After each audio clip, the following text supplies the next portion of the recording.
भारत और पाकिस्तान के बीच बिगड़ते हालात को लेकर। पहलगाम में पाकिस्तानी आतंकवादियों ने जो कत्लेआम किया, उसके बाद तनातनी बढ़ती जा रही है। भारत ने डिप्लोमेटिक स्टेप्स उठाए तो पाकिस्तान ने शिमला समझौता तोड़कर न जाने क्या संदेश देने की कोशिश की है। उधर पाकिस्तान में घबराहट का आलम चल रहा है। संसद में खड़े होकर उसके डिप्टी सीएम सीधे न्यूक्लियर अटैक की बातें करने लग रहे हैं, जबकि भारत ने अब तक न तो पाकिस्तान का नाम लिया, न पाकिस्तान के खिलाफ कोई सैन्य कार्रवाई की बात की है। बस सिंधु जल समझौता ठप करते ही पाकिस्तान के रोंगटे खड़े हो गए, क्योंकि पाकिस्तान के साथ चोर की दाढ़ी में तिनके वाली कहावत है। पठानकोट, उरी, पुलवामा के बाद पाकिस्तान ने भारत का जो रिएक्शन देखा है, उसी के अंदाजे से अब वो अगले एक्शन को लेकर सहमे हुए नजर आ रहे हैं। कल रात भर एलओसी पर पाकिस्तान की ओर से बिना किसी वजह फायरिंग चलती रही। पाकिस्तान के काबरा एयरबेस पर जेएफ थंडर फाइटर से रात भर चौकीदारी कराई गई, जबकि भारत फिलहाल ऐसे कोई भी संकेत नहीं दे रहा है। भारत ने एक्टिव तौर पर सिर्फ एक ही कार्रवाई की है और वो कहा है कि हर पाकिस्तानी भारत छोड़कर निकल जाए। केंद्रीय गृह मंत्रालय ने राज्यों को कह दिया है कि हर पाकिस्तानी की लिस्ट तैयार रखें। अटारी बॉर्डर पर तो पाकिस्तान लौटने वालों की लंबी लाइन लगी हुई है। उधर पाकिस्तान में अलग ही कोहराम मचा हुआ है। सिंधु का पानी अभी रुका भी नहीं कि सिंध और पंजाब से आर पार शुरू हो चुका है। कल ही पीएम शहबाज ने कह दिया है कि अब पाकिस्तान में कोई नहर नहीं बनेगी, जो बन रही है वो रोक दी जाएगी। तो ऐसे में आज हम चर्चा करेंगे कि भारत पाकिस्तान की यह तनातनी किस अंजाम की ओर जा सकती है। पहलगाम के इंतकाम में अभी भारत की ओर से क्या क्या एक्शन बाकी है, और क्या युद्ध से बचने वाले बुद्ध के देश के पास दहशतगर्दी को जन्नत की तबाह करने के लिए क्या विकल्प है। इन सारे सवालों पर आज के दंगल में हम चर्चा करेंगे, लेकिन पहले यह रिपोर्ट देख लेते हैं।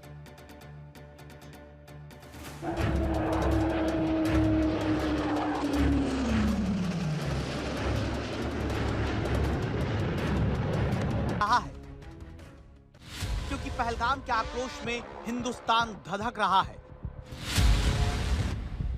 हिंदुस्तान की जमीन पर पहलगाम के एक गुनहगार के घर का हश्र दुनिया ने देखा है। अभी पाकिस्तान में छिपी बैठी दहशतगर्दी का ये हश्र बाकी है और इसी खौफ में पाकिस्तान दहला जा रहा है।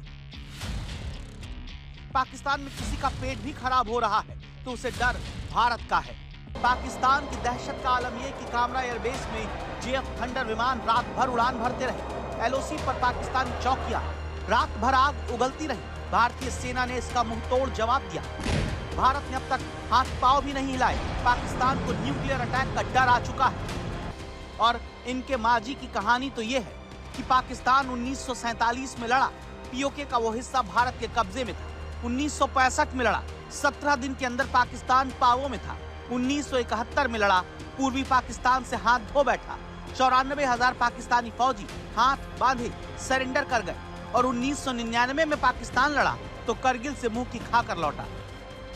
और इस बार फिर बिना उकसावे के पाकिस्तान खुद ब खुद जंगी मंसूबे बांधकर तैयार खड़ा है, जबकि चीन और अरब मुल्कों की खैरात पर पल रहे पाकिस्तान की वक्त बस इतनी बची है कि 3035 करोड़ डॉलर के कर्ज की किस्तें और ब्याज अगले 15 महीने में लौटाना है। अगले 4 साल में कुल 10,000 करोड़ डॉलर का कर्ज लौटाना है, जिसमें 2200 करोड़ डॉलर तो अगले 8 महीने में ही वापस करने हैं। 13,000 करोड़ डॉलर से अधिक के कर्ज तले दबे पाकिस्तान की हैसियत नहीं कि वो मुल्क की एक सरहद पर भी जंग लड़ सके। सिंध में पानी के लिए पंजाब के खिलाफ नाकेबंदी के हालात कब गृह युद्ध में तब्दील हो जाएं, कहना कठिन है। सिंधियों को बूंद बूंद पानी के लिए महरूम करने वाली पाकिस्तानी हुकूमत को अवाम अल्टीमेटम पर अल्टीमेटम दे रही।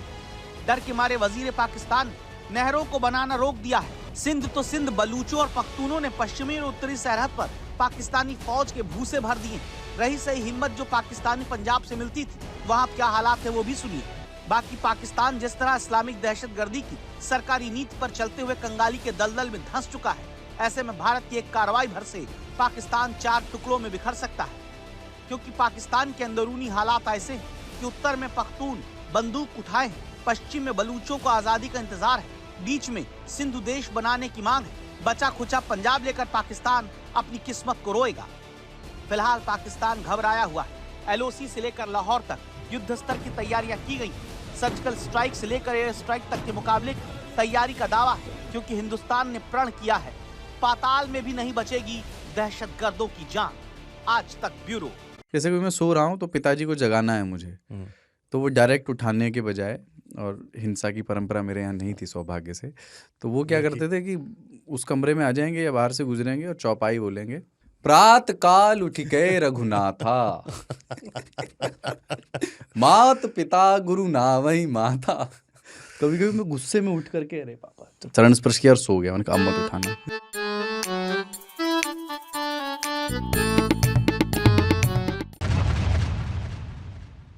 प्रधानमंत्री कह चुके हैं कि ऐसा कुछ करेंगे जो अनइमेजिनेबल होगा, अकल्पनीय होगा। तो यह अकल्पनीय क्या हो सकता है, इसको लेकर हम आज के दंगल में हम चर्चा करने जा रहे हैं। और इस चर्चा में मेरे साथ शामिल होंगे डॉक्टर सैयद जफर इस्लाम, प्रवक्ता भारतीय जनता पार्टी के, Atul Londhe Patil, national spokes person Congress के, राजेंद्र कुमार, पूर्व डायरेक्टर आईबी, क्योंकि इनकी भूमिका काफी अहम रहेगी। किस तरीके से अटैक हो सकता है, इस पर चर्चा हम करेंगे। हमारे साथ में एयर वाइस मार्शल पीके श्रीवास्तव, पूर्व एयरफोर्स अधिकारी, ये भी इस चर्चा में शामिल होने वाले हैं। चर्चा शुरू करने के पहले एक बड़ी खबर इस वक्त हमारे पास आ रही है सीधे जम्मू कश्मीर से, क्योंकि जम्मू कश्मीर के कठुआ जिले के हीरानगर सेक्टर में सुरक्षा बलों ने बड़े पैमाने पर तलाशी अभियान चलाया है। एक महिला द्वारा इस इलाके में 4 संदिग्ध देखने का दावा करने के बाद तलाशी अभियान लॉन्च किया गया था।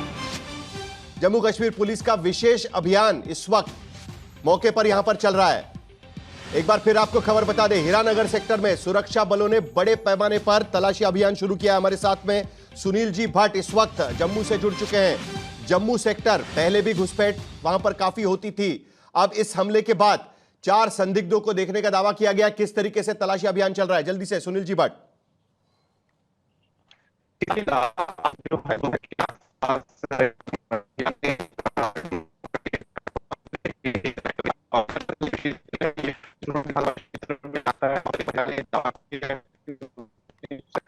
और उस महिला ने तो जानकारी दूसरे लोगों को भी दी और बाद में जानकारी सुरक्षा बलों तक भी पहुंचाई गई। और जैसी ही जानकारी सुरक्षा बलों तक पहुंची, वो उन्होंने तुरंत वहां पर जो है कई टीम्स भेजी। खासतौर पर जो जम्मू कश्मीर पुलिस का विशेष दस्ता है, उनकी कई सारी टीम्स वहां पहुंची और चप्पे चप्पे को इस समय खंगाला जा रहा है। क्योंकि साहिल, इस समय जम्मू कश्मीर में हालात ऐसे हैं कि किसी भी बात को अनदेखा नहीं किया जा सकता है, कोई भी चांस नहीं लिया जा सकता है। इसीलिए सुरक्षा बल जो है बड़ी गंभीरता के साथ इस विषय को ले इस रहे हैं। तरीके की बड़ी घटना आने के बाद कई लोग इस तरीके की जानकारी देते हैं, संदिग्धों की पहचान करने की कोशिश की जाती है और कोम्बिंग ऑपरेशन जारी कर दिया जाता है। दूसरी खबर इस वक्त हमारे पास आ रही है, सिंधु जल समझौते के ऊपर रोक लगाने के बाद अब गृह मंत्री अमित शाह ने एक बड़ी बैठक बुलाई है दिल्ली में। विदेश मंत्री, जल शक्ति मंत्री के साथ में यह बैठक चल रही है। सीआर पाटिल जल शक्ति मंत्री और उसके साथ साथ गृह मंत्री अमित शाह इस बैठक में है। किस तरीके से इस समझौते पर रोक लगाने के बाद अब क्या किया जाए, उसको लेकर रणनीति तैयार की जा रही है। अमित शाह इस वक्त ये बैठक कर रहे हैं। जितेंद्र बहादुर सिंह इस वक्त हमारे साथ दिल्ली से जुड़ रहे हैं। जितेंद्र, क्या जानकारी, कल सीआर पाटिल ने भी इस पूरे मामले पर मीटिंग ली थी और अब पाकिस्तान से भी इसको लेकर काफी चहल पहल हो रही है। अब अमित शाह मीटिंग कर रहे हैं, क्या जानकारी? बिल्कुल साहिल, जो केंद्रीय गृह मंत्री अमित शाह इस वक्त उच्च स्तरीय बैठक कर रहे हैं, जिसमें विदेश मंत्री इस बैठक में शामिल हैं, साथ ही जल शक्ति मंत्री इस बैठक में शामिल हैं। इसके अलावा जो जल शक्ति मंत्रालय के सचिव हैं वो भी शामिल हैं इस बैठक में। और इस बैठक का मेन उद्देश्य ये है कि जो सिंधु जल समझौता है, जिसको कि स्थगित किया गया है, 1960 का जो समझौता है, उसमें आगे किस तरीके से प्लान ऑफ एक्शन होगा और इसमें किस तरीके से जो पानी रोकने की प्रक्रिया है उसको कैसे आगे बढ़ाया जाएगा, इसको लेकर के ये हाई लेवल मीटिंग चल रही है। और इसमें तमाम जो अधिकारी हैं उनसे जानकारी ली जाएगी। इसके साथ साथ जो प्लान ऑफ एक्शन आगे का होगा उस पर किस तरीके से आगे बढ़ना है, इन तमाम चीजों को लेकर के केंद्रीय गृह मंत्री अमित शाह जल्दी से एक आपसे जवाब चाहेंगे। कल ऑल पार्टी मीटिंग में भी इसका जिक्र किया गया था। सरकार का यह कहना था कि कड़ा संदेश देने के लिए हमने ये कदम उठाया हुआ है। क्या आज की मीटिंग के बाद कोई स्पेसिफिक एसओपी इस पर हम उम्मीद कर सकते हैं कि ये पानी कैसे रोका जाए? जितेंद्र। बिल्कुल इसी बात को लेकर के चर्चा की जा रही, क्योंकि ऑल पार्टी मीटिंग में जो है सरकार की तरफ से बताया गया था कि उनकी तरफ से एक ये बड़ा कदम बढ़ाया जा रहा है, बड़ा फैसला लिया जा रहा है। सिंधु जल समझौता जो है उसको स्थगित किया गया है। इसके लिए अब कैसे आगे कदम बढ़ाना है, यही चर्चा केंद्रीय गृह मंत्री अमित शाह की अध्यक्षता में तमाम मंत्री और जो अधिकारी हैं उनके द्वारा किया जाएगा। क्योंकि जो पानी अगर रोका जाता है तो उसको भारत में किस तरीके से डाइवर्ट करना है, कहां कहां पर डैम और इसके साथ साथ जो छोटे छोटे नहर हैं वहां पर किस तरीके से पानी को आगे ले जाना है, इन तमाम चीजों को लेकर के बातचीत इस बैठक में की जा रही है। और ये कहा जा रहा है कि ये जब पूरा ब्लूप्रिंट तैयार हो जाएगा तो उसके बाद ये आगे कदम बढ़ाया जाएगा। लेकिन अभी के तौर पर यह देखा जा रहा है कि जो जल शक्ति मंत्रालय की सचिव हैं उन्होंने पाकिस्तान को ऑफिशियल कम्युनिकेशन अपनी तरफ से कर दिया है और ये कह दिया है कि जो भारत के साथ सिंधु जल समझौता है उसको पूरी तरीके से किया जाता है। और अटारी बॉर्डर से भी हमारे पास इस वक्त बड़ी खबर इस वक्त आ रही है। अटारी बॉर्डर से जो जानकारी आई, क्योंकि सुबह से ही अटारी बॉर्डर पर पाकिस्तान लौटने के लिए बड़ी लंबी लाइनें लगी थी। 180 पाकिस्तानी इस वक्त अटारी बॉर्डर पर वापस पाकिस्तान लौट रहे हैं और दूसरी तरफ से भी 120 भारतीय वापस भारत देश लौटने की तैयारी में है। अटारी बॉर्डर पर इस वक्त काफी भीड़ इस वक्त लगी हुई है, क्योंकि भारत सरकार ने फैसला लिया है कि भारत में कोई भी पाकिस्तानी नागरिक नहीं रहेगा। 27 तारीख तक का समय दिया गया था, 48 घंटे बाकी है और उसके बाद वहां पर एक के बाद एक होड़ लगी हुई है वापस पाकिस्तान जाने की।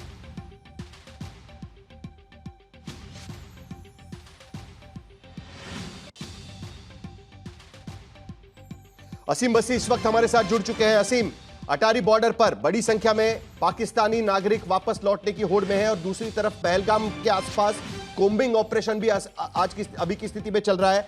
लेकिन अटारी बॉर्डर पर क्या स्थिति है, क्योंकि सुबह से हम तस्वीरें देख रहे हैं कि लंबी कतारें वहां पर लगी हुई है। क्या 48 घंटे के बाद भी इसी तरीके की स्थिति बनी रहेगी वहां पर? काफी वहां पर भीड़ नजर आ रही है। जी हाँ, मैं आपको बता दूं, क्योंकि जिस तरह भारत सरकार ने बॉर्डर बंद किया है और आदेश दिए हैं कि जो पाकिस्तानी नागरिक भारत में हैं वो वापस चले जाएं, तो लगातार भीड़ बढ़ रही है। कल 28 लोग पाकिस्तान के थे वापस गए थे, लेकिन आज लगभग 200 लोग 180 से 200 के बीच वापस चले गए हैं पाकिस्तानी नागरिक। सुबह बहुत भीड़ थी, क्योंकि 10 बजे जब ये बॉर्डर खुला तब से ही ये लोग वापस जाना शुरू हो गए थे पाकिस्तान के नेशनल्स, और 4 बजे बॉर्डर बंद हो गया है तो ये वापस जा चुके हैं। लेकिन और लोग, काफी लोग अभी पाकिस्तानी नागरिक जो हैं वो भारत में हैं। 27 अप्रैल तक की तारीख है।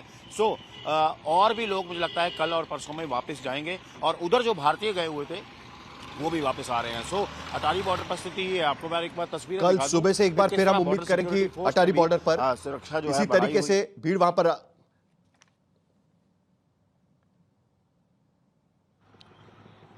किस तरह से। तो असीम बस्सी वहां पर हमको दिखा रहे हैं कि किस तरीके से अटारी बॉर्डर पर अभी 4 बजे बॉर्डर बंद कर दिया गया है और सुबह से वहां पर तांता लगा हुआ था पाकिस्तान लौटने वाले नागरिकों का, और उसके साथ साथ भारतीय नागरिक जो पाकिस्तान में है वो भारत लौटने की तैयारी में नजर आ रहे थे। एक और बड़ी खबर इस वक्त हमारे पास आ रही है। पाकिस्तान अलग थलग पड़ता नजर आ रहा है।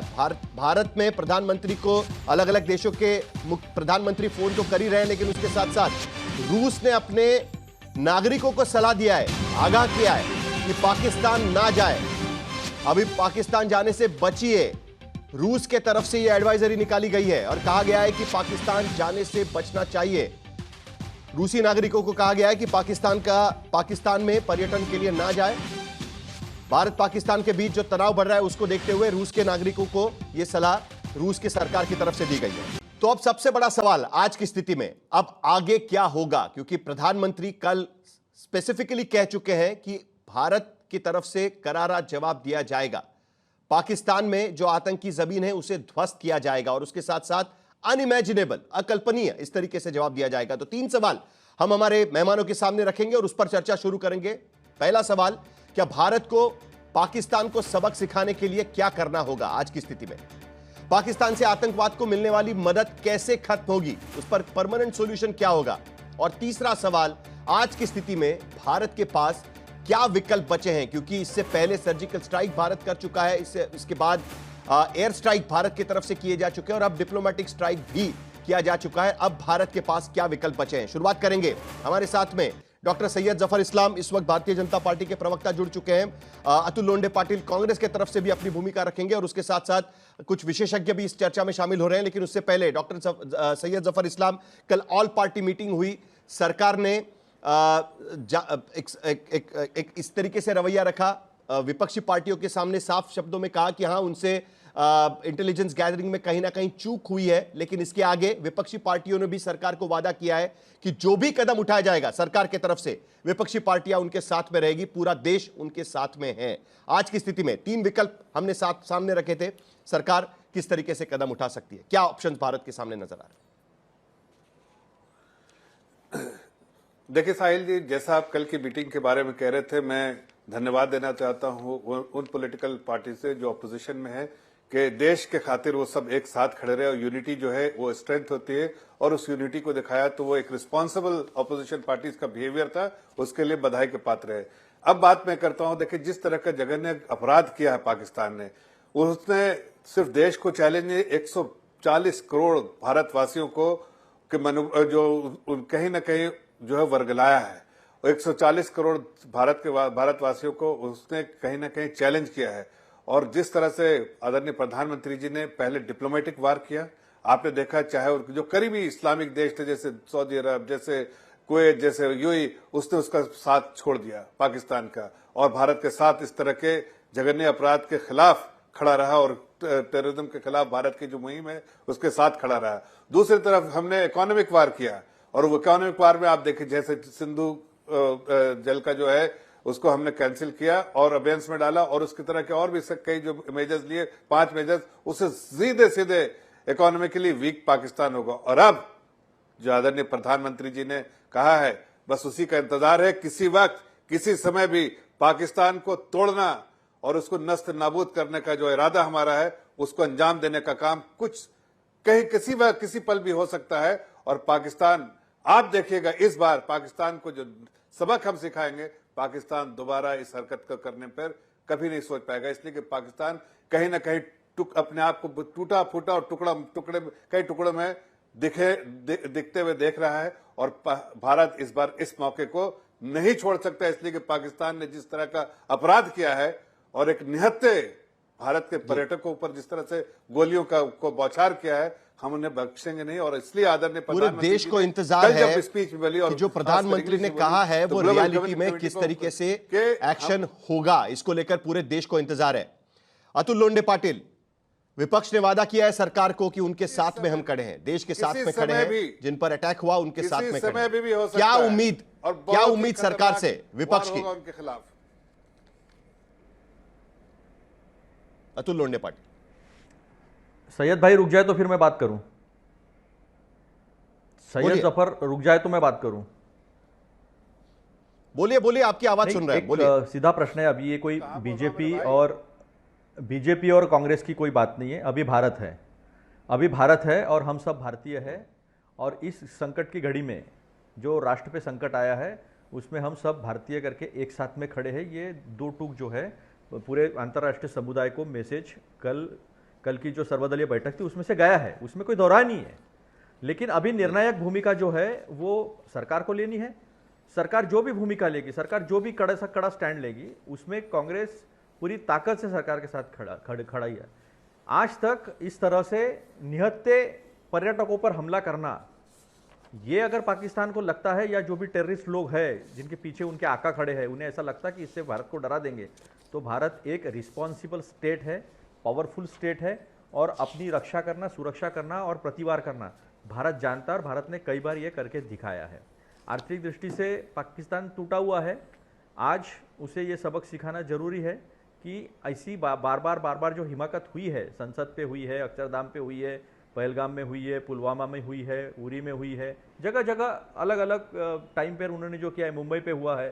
तो अभी बहुत इनफ इज इनफ, ये जो है ये वक्त आ चुका है। पूरी ताकत से विपक्ष जो है, विपक्ष और पक्ष अभी कोई रहा नहीं, मैं जैसे पहले कह चुका। अभी हम तो सिर्फ भारत है और भारतीय हम सब है और एक साथ इकट्ठे खड़े हैं।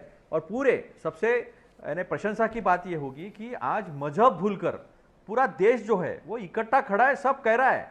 और अपने लोगों के लिए जान देने वाले जो अदिल है या फिर जिन्होंने जो जिनके घोड़े थे मोहम्मद हुसैन, उन्होंने बंदूक छीनने की कोशिश की कि ये मेहमान है, इनको आप मार नहीं सकते, उन्हें भी भून दिया गया है। जंडोली शेख है उधमपुर में, वो मारे गए हैं। ये सब मिलके मजहब भूल के हम भारतीय होके जो लड़ रहे, आज वो भी श्रद्धांजलि के जो है पात्र है, उन्हीं को भी सलाम करना चाहिए कि उन्होंने एकता जो पाकिस्तान को भेजी है, पूरे अंतर्राष्ट्रीय समुदाय को भेजी है, ये भी हमें as a country, as a nation, ये बहुत ज़रूरी था। और ये जो गया है उसके लिए भी सैल्यूट है पूरे कश्मीर के लोगों को, और जो यहाँ से भारतीय गए थे वहाँ पर उन सारे लोगों को एक बहुत अच्छा संदेश गया है। और जो पाकिस्तान ने हिमाकत किया, कोशिश की है कि किसी तौर पर विभाजित भारत को हम कर सकते हैं क्या, तो उसे भी एक मुंहतोड़ जवाब भारत की जनता ने दी है। हम सरकार के साथ खड़े अच्छा हैं। लगता है कि जब पक्ष और विपक्ष के निर्णय लेगी, प्रवक्ता इस चर्चा में शामिल होते हैं और एक दूसरे पर आरोप लगाने के बजाय समझदारी के साथ में देश के साथ खड़े होते हैं, खास करके ऐसे वक्त पे जब सचमुच में इन सारी चीजों की जरूरत है, एक दूसरे पर आरोप करने के बजाय। लेकिन उसके बावजूद चर्चा आगे बढ़ाने के पहले एक जल्दी से मुझे एक जवाब चाहिए सैयद जफर इस्लाम से, क्योंकि कल सरकार ने यह बात भी मानी है कि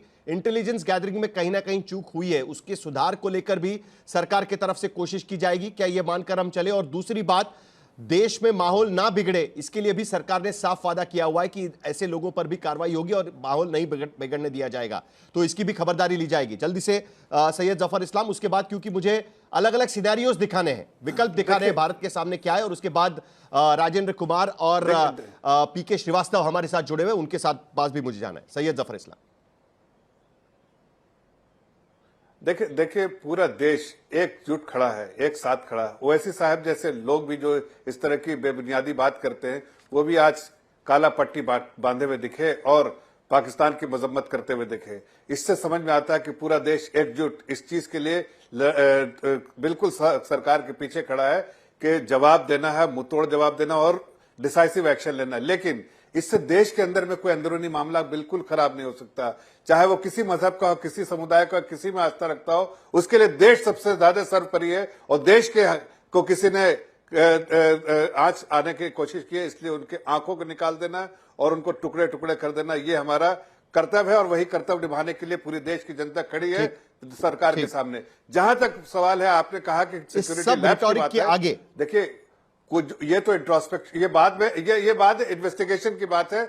अगर इसमें कुछ भूल हुई है, अगर सरकार ने ऐसा कहा है, आप कह रहे हैं अंदर की मीटिंग के बारे में कोई जानकारी नहीं, अगर कुछ हुई होगी तो उसको जाहिर उसका संज्ञान लिया गया होगा और उसमें जो सही उस दिशा में सही काम जो करने की बात होगी वो किया जाएगा। लेकिन देश में आज जरूरी जो है सरकार पर यह दबाव है नाबूद करने के कि जब पूरे तौर से इस देश पर टेरर स्ट्राइक किया गया है, उसके बाद सरकार के तरफ से जवाबी कार्रवाई भी 15 दिन के भीतर की गई। और इसी के वजह से एक उम्मीद सरकार के साथ में है, सरकार के पास है कि इस तरीके की कार्रवाई कोई हो। लेकिन आज की स्थिति में जो अकल्पनीय की बात की जा रही है, क्या सिनेरियोज भारत के सामने इस वक्त नजर आते हैं? हम इस पर ये सिनेरियोज में सबसे पहले लोगों के सामने रखना चाहता हूं कि जिससे पता चले कि आखिरकार क्या क्या उपाय, 3 उपाय इस वक्त हमारे सामने दिख रहे हैं।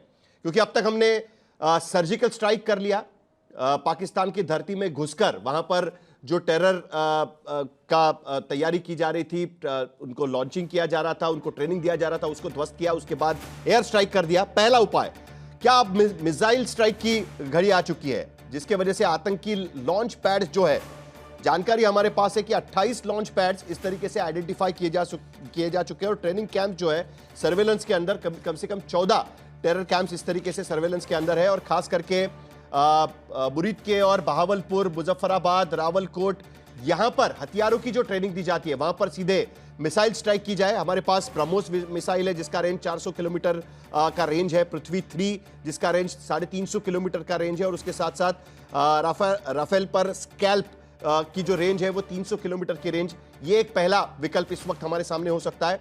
दूसरा उपाय जो अब तक भारत ने 1971 के भारत पाकिस्तान युद्ध के समय, बांग्लादेश को आजाद करते समय ये उपाय का इस्तेमाल किया गया था, समुद्री घेराबंदी का, नेवी के जरिए समुद्री घेराबंदी का उपाय किया गया था। खास करके अरेबियन सी में कराची बंदरगाह पर हमला किया गया था, और उसके साथ साथ पूर्व बंगाल के उपसागर में भी इस तरीके से घेराबंदी की गई थी। निशाना इस वक्त कराची और ग्वादर जो पोर्ट है, जो बंदरगाह है, उसकी घेराबंदी की जाए, उसका ब्लॉकेड किया जाए और जिसके वजह से तेल सप्लाई पाकिस्तान जाने वाली वो कहीं ना कहीं बंद हो सके और जो सिविलियन कार्गो सप्लाई है उस पर भी उसका असर हो सके। तो एक तरीके से नेवल ब्लॉकेड अरेबियन सी में, पश्चिमी महासागर में, वहां पर अरेबियन सी में, वहां पर अगर हम लोग कर सके तो उसके बारे में भी सोचा जा सकता है। नेवी के युद्धपोत उसके लिए इस्तेमाल हो सकेंगे। और तीसरा उपाय खास करके जो गुप्त अभियान होगा, रॉ या आईबी का इसमें इस्तेमाल हो सकता है कि जिसके जरिए जो हाई प्रोफाइल टारगेट्स आज की स्थिति में है, भारत जिनको चाहता है कि भारत में आकर जिनको सजा हो और भारत के हाथ से अभी भी दूर है, जिसमें हाफिज सईद का सबसे बड़ा नाम है, मौलाना मसूद अजहर का सबसे बड़ा नाम है कि जिनको कंधार हाईजैकिंग के बाद छोड़ दिया गया था, जकी उर रहमान लखवी 26/11 के हमले के मुख्य हैंडलर जिनको कहा जाता है, और दाऊद इब्राहिम जिनको कई साल से 1993 के मुंबई बम धमाकों से पाकिस्तान में पनाह मिल चुकी है, छोटा शकील, टाइगर मेमन, और उसके साथ साथ हाल ही में सैफुल्ला जो टीआरएफ का द रेजिस्टेंस फोर्स जिसने इस अटैक की जिम्मेदारी ली है, उसका सरगना, वो भी पाकिस्तान में कहीं ना कहीं छुपा हुआ है। उनको टारगेटेड किलिंग की तरह किया जाए और उसको उन पर एक्शन लिया जाए। सो ये 3 विकल्प भारत के सामने हैं। इसमें से कौन सा विकल्प राजेंद्र कुमार हमारे साथ में डायरेक्टर आईबी और उसके साथ साथ पीके श्रीवास्तव भी जुड़ चुके हैं। श्रीवास्तव सर, कौन सा उपाय आपको लगता है कि भारत चुन सकता है आज की स्थिति में, क्योंकि इससे पहले एयर स्ट्राइक हम कर चुके हैं और उसके पहले सर्जिकल स्ट्राइक भी हो चुका है। साहिल, ये सवाल आपने मुझसे पूछा है तो जी श्रीवास्तव जी, हमें मल्टी प्रॉन्ग अप्रोच लेनी पड़ेगी, क्योंकि आजकल की जितनी भी लड़ाइयां होती हैं कंपोजिट होती हैं, उसमें सारे फैक्टर्स होते हैं, जिसमें ग्लोबल रिलेशनशिप्स का भी फायदा लिया जाता है। मैं कुछ चीजें बताना चाहूंगा, जैसे फाइनेंशियल अगर फ्रंट पर देखते हैं तो FATF बहुत इंपॉर्टेंट है, उसको फिर से लिस्ट कराना ग्रे लिस्ट में, ये हमारा एफर्ट होना चाहिए। हमारे आप देख रहे हैं कि यूएस से एक $450 बिलियन का पैकेज आ रहा है इनके F-16 के लिए। अगर ये पैकेज नहीं आता है तो F-16 धरे के धरे रह जाएंगे, उनका इस्तेमाल नहीं हो सकेगा। और तीसरा होता है कि आप जो है इनकी घेराबंदी करिए, नेवल ब्लॉकेट से ट्रेड के ऊपर बहुत बड़ा इंपैक्ट पड़ता है। पानी बंद करने की तो बात शुरू हो गई है, और जिस समझौता कि इन्होंने अभी कहा है कि हम उसको आप रद्द करते हैं, उस समझौते से उनका ही नुकसान होगा, क्योंकि POK का रास्ता खोल दिया है। एक बात और कहना चाहूंगा, किसी भी युद्ध के लिए देश का एकजुट होना बहुत जरूरी है, जनशक्ति बहुत इंपॉर्टेंट होती है। और अगर आप देखिए, इनके यहाँ पाकिस्तान में कोर कमांडर के घरों में घुस के वहां की जनता ने उसको तहस नहस किया था।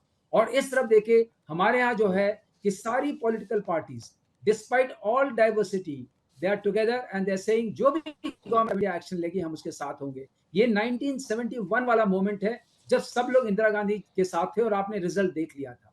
तो जब तक आप जड़ों को नहीं काटेंगे, जिसके अंदर कई अभियान होंगे, चाहे वो कैंप्स हो, टेररिस्ट कैंप्स हो, या ट्रेनिंग सेंटर्स हो, या बहावलपुर हो, और ये चाहे टेररिस्ट हो, क्योंकि यहाँ चाणक्य नीति का हमें अनुसरण करना पड़ेगा कि जो जड़ें हैं उसमें मट्ठा डालना पड़ेगा, बिना उसके ये नहीं होने वाला है। क्योंकि हमने इसी कहते हैं चारों तरफ से घेराबंदी करिए, हर तरफ से वो घेराबंदी ऐसी हो। और जहां तक आपने शस्त्रों की बात की, आपने मिसाइल्स के वो दिखाया, मैं मिसाइल मैन रहा हूं, तो मैं आपको बताना चाहूंगा हमारे पास हर रेंज की मिसाइल्स हैं।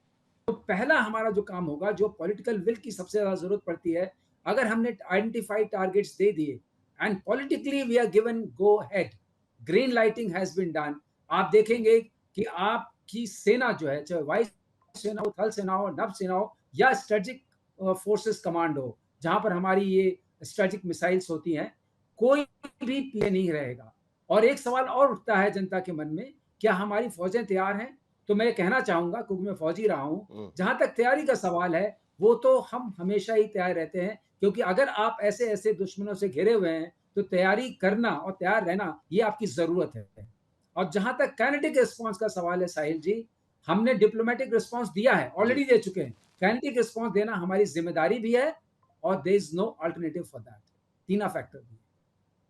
मुझे राजेंद्र कुमार जी के पास जाना है ये जानने के लिए कि जो टारगेटेड किलिंग की बात की जा रही है, कि जो हाई प्रोफाइल टारगेट्स है उसके बारे में, लेकिन उससे पहले श्रीवास्तव जी मुझे और एक सवाल आपसे पूछना है, क्योंकि इससे पहले भी जब संसद पर हमला हुआ था तब ऑपरेशन पराक्रम को गो हेड दिया गया था। पूरे साल भर भारतीय मिलिट्री वहां पर एक मोबिलाइजेशन किया गया था पीओके के आसपास, कभी भी हमला हो सकता है, इस तरीके की स्थिति वहां पर बनी हुई थी, लेकिन वो नहीं हुआ क्योंकि न्यूक्लियर नेबर है हमारा पाकिस्तान। क्या उसको दरकिनार करके उस तरीके की एक्शन के बारे में सोचा जा सकता है, या आज की स्थिति में यह थोड़ा सा असंभव नजर आता है? श्रीवास्तव जी। साहिल जी, fear is no solution for this kind of labor and fear of confrontation से हमें कोई peace dividends नहीं मिले हैं। तो हम लोग उस वक्त जब आप जिस वक्त की आप बात कर रहे हैं, मैं स्वयं फौज में था और हम लोग फॉरवर्ड पोस्ट में चले गए थे जी। और आपसे बताएं, अंदर जो हमारे अंदर जोश था, मैं अपने अंदर के जोश की बात करता हूं, वो ये था कि अब नहीं छोड़ेंगे। लेकिन हमें, इसीलिए मैंने पॉलिटिकल विल की बात की, हमें वो आदेश नहीं मिला। हम एक प्रोफेशनल आर्मी है, प्रोफेशनल एयरफोर्स है, प्रोफेशनल नेवी है। हम जो भी करेंगे वो सरकार के आदेश के करेंगे, क्योंकि सरकार का आदेश जो है वो जन आदेश को बताता है और इसकी बहुत ट्रेनिंग होती है। जैसा कि मुनीर, जनरल मुनीर ने कहा, मैं उनको मौलाना मुनीर कहूंगा, मैं उनको जनरल मुनीर नहीं कहूंगा। हम बहुत रिस्पेक्ट करते थे पाकिस्तानी आर्मी की, पाकिस्तानी एयरफोर्स की, despite our differences and conflicts, क्योंकि वो लोग प्रोफेशनल आर्मी की तरह बिहेव करते थे। मौलाना मुनीर ने जिस तरह का संदेश दिया है वो एकदम नॉन प्रोफेशनल है। इसलिए हम मैच्योर रह करके, अपने दायरे में रह करके और जो अंतरराष्ट्रीय कानून है उस रह करके हम बहुत गहरा आघात कर सकते हैं, चाहे वो ट्रीटी हो नहीं, यही तो वजह है ना। आज की स्थिति में अभी तक भारत ने कदम भी नहीं उठाया है और वहां पर पाकिस्तानी असेंबली में बातें की जा रही है कि न्यूक्लियर नेशन की बात की जा रही है, न्यूक्लियर अटैक की बात की जा रही है, और उसके साथ साथ वहां के रक्षा मंत्री साफ शब्दों में कह रहे हैं कि किस तरीके से पाकिस्तान इस तरीके की हरकतों में पहले से शामिल था, पिछले 30 साल से शामिल था। शायद यही वजह है कि प्रधानमंत्री ने बिहार की रैली में साफ शब्दों में कहा था कि हमें पाकिस्तान की आतंकी जमीन को मिट्टी में मिलाना है पूरी तरीके से। तो राजेंद्र कुमार, सवाल यहां पर यही होता है सर कि क्या अब टारगेटेड किलिंग की बात की जा रही है, क्योंकि कई हाई प्रोफाइल टारगेट्स इस वक्त पाकिस्तान में, और कई बार भारत में इसके बारे में सोचा गया है, फिर वो 26/11 के प्रिपरेटर्स हो, मौलाना मसूद अजहर जैसे लोगों की जिनको कंधार हाईजैक के बाद छोड़ देना पड़ा था, और या हाल ही में टीआरएफ जिसका मैंने जिक्र किया, उनके बारे में, उनके जो सरगना है उसके बारे में अगर हम बात करें, क्या ये ज्यादा संभव आपको नजर आता है भारत के लिए आज की स्थिति में एक कड़ा मैसेज देने के लिए कि आप पाकिस्तान में भी सुरक्षित नहीं है, कि जो पाकिस्तान में आतंक को पनपने में मदद करते हैं या भारत पर हमला करने के लिए मदद करते हैं, ज़कीउर रहमान लखवी हो, हाफिज सईद हो या बाकी सारे लोग?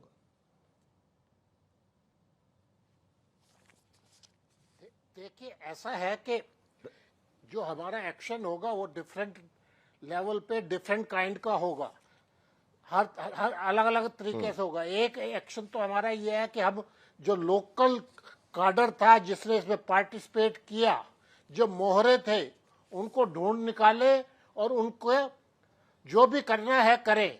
अगर तो वो आसानी से सरेंडर करते हैं सरेंडर करें, नहीं तो उनको 72 हूरों के पास भेज दे। एक तो वो है, उनके जो स्पोर्टर्स थे जिन्होंने स्पोर्ट बेस था उनको ढूंढना है, उनको भी एक्शन लेना है, उनके खिलाफ भी जो हर पॉसिबल एक्शन हो सकता है, लीगल एंड पुलिस वो करा जाएगा।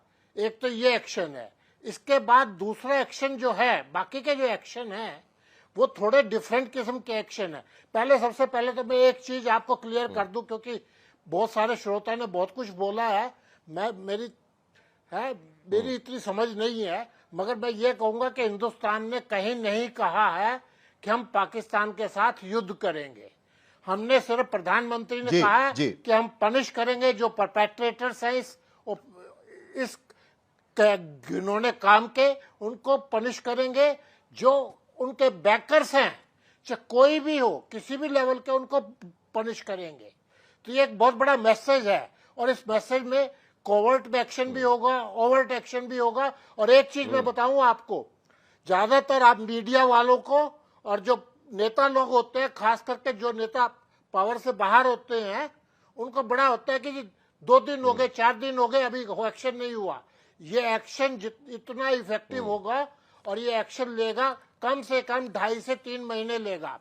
आपको एक चीज याद रखनी चाहिए कि every day Pakistan is losing lot of money, because Pakistan की फ्लाइट्स चल रही हैं, उनके एयर फाइटर प्लेन्स रिकॉनेसेंस कर रहे हैं, उनकी आर्मी बॉर्डर पे चल रही है, हर जगह पे नेवी उनकी परेशान है।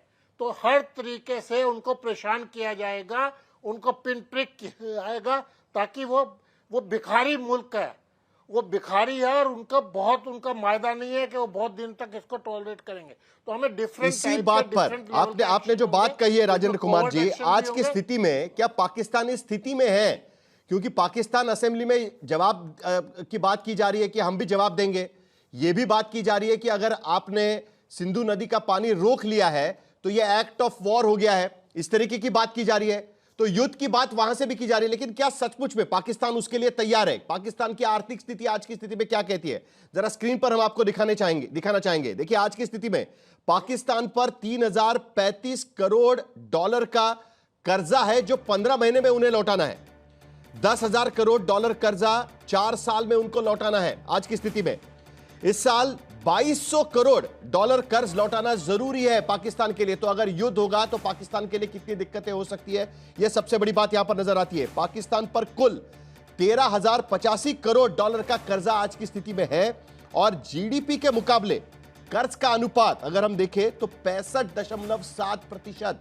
फिर से आंकड़ा याद करिएगा, 65.7% कर्जा आज की स्थिति में जीडीपी के अनुपात में पाकिस्तान पर नजर आ रहा है। और अप्रैल में 1 करोड़ पाकिस्तानी खाद्य संकट से भी जूझ रहे हैं। तो ऐसे में किस मुंह से पाकिस्तान युद्ध की बात कर रहा है, यह सबसे बड़ा सवाल यहां पर रहता है। और इसीलिए यह चर्चा हम यहां पर कर रही है कि भारत के मुकाबले पाकिस्तान कहां पर आकर रुकता है। लेकिन मुझे एक अंतिम में एक सवाल हमारे पॉलिटिकल पार्टी के नेताओं के सामने रखना है, क्योंकि खुद प्रधानमंत्री रशिया में को कह चुके हैं कि अब वो वक्त चला गया कि युद्ध से सारे फैसले हो सके या मामला सुलझाया जा सके। तो क्या सचमुच में जिस तरीके से राजेंद्र कुमार जी कह रहे थे कि युद्ध की बात की ही नहीं है भारत ने, लेकिन उसके बावजूद सबक सिखाने की बात की जा रही है? अतुल लोंढे पाटिल, पहले आपका जवाब और उसके बाद जफर इस्लाम बात करेंगे जल्दी से। देखिए साहिल जी, पाकिस्तान एक रोग स्टेट है, it's a threat to world peace. हम एक रिस्पॉन्सिबल स्टेट है, हम सामाजिक दृष्टि से एक है, प्रादेशिक दृष्टि से एक है और हम काफ़ी जिम्मेदार राष्ट्र है। वो ना तो प्रादेशिक दृष्टि से एक है ना सामाजिक दृष्टि से एक है। आर्थिक तो ताकत वो कभी थी ही नहीं और जिस तरह से उन्होंने अपने आपसी मतभेदों में खुद को तोड़ मरोड़ कर रखा है तो हमारी उनकी तुलना नहीं हो सकती है। सवाल यह है कि हम कब तक झेले और हमारा आम आदमी कब तक ये चीजें झेले। इसीलिए आज कब तक झेले? जफर इस्लाम, हर वक्त जल्दी से, 20 सेकंड बाकी है मेरे पास, जल्दी से आपका जवाब।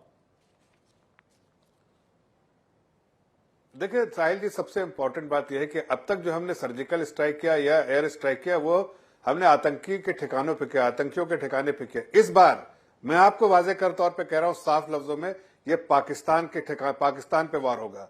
हम इस बार पाकिस्तान को नस्त नाबूद करने जा रहे हैं। ये वार जो है, ये जो एक्शन होगा, डिसाइसिव एक्शन, वो पाकिस्तान के खिलाफ होगा, सिर्फ आतंकियों के खिलाफ नहीं। उनके हैंडलर, उनको पोसने पालने और उनको सिर्फ आतंकियों के खिलाफ नहीं तो पाकिस्तान के खिलाफ एक्शन होगा। 3 विकल्प इस वक्त हमारे सामने यहां पर नजर आ रहे हैं। इसमें से कौन सा विकल्प सरकार की तरफ से चुना जाता है, यह देखना सबसे बड़ी चुनौती होगी आज की स्थिति में। और सरकार को चुनने में भी एक बहुत बड़ी उपलब्धि होगी सरकार के सामने कि आखिरकार उन्हें क्या करना है। उसको लेकर तमाम बैठकें दिल्ली में भी चल रही है। आज की स्थिति में विपक्ष कह चुका है कि हम सरकार के साथ में खड़े हैं। आगे चलकर इस पर क्या एक्शन होता है, इस पर नजर बनी रहेगी।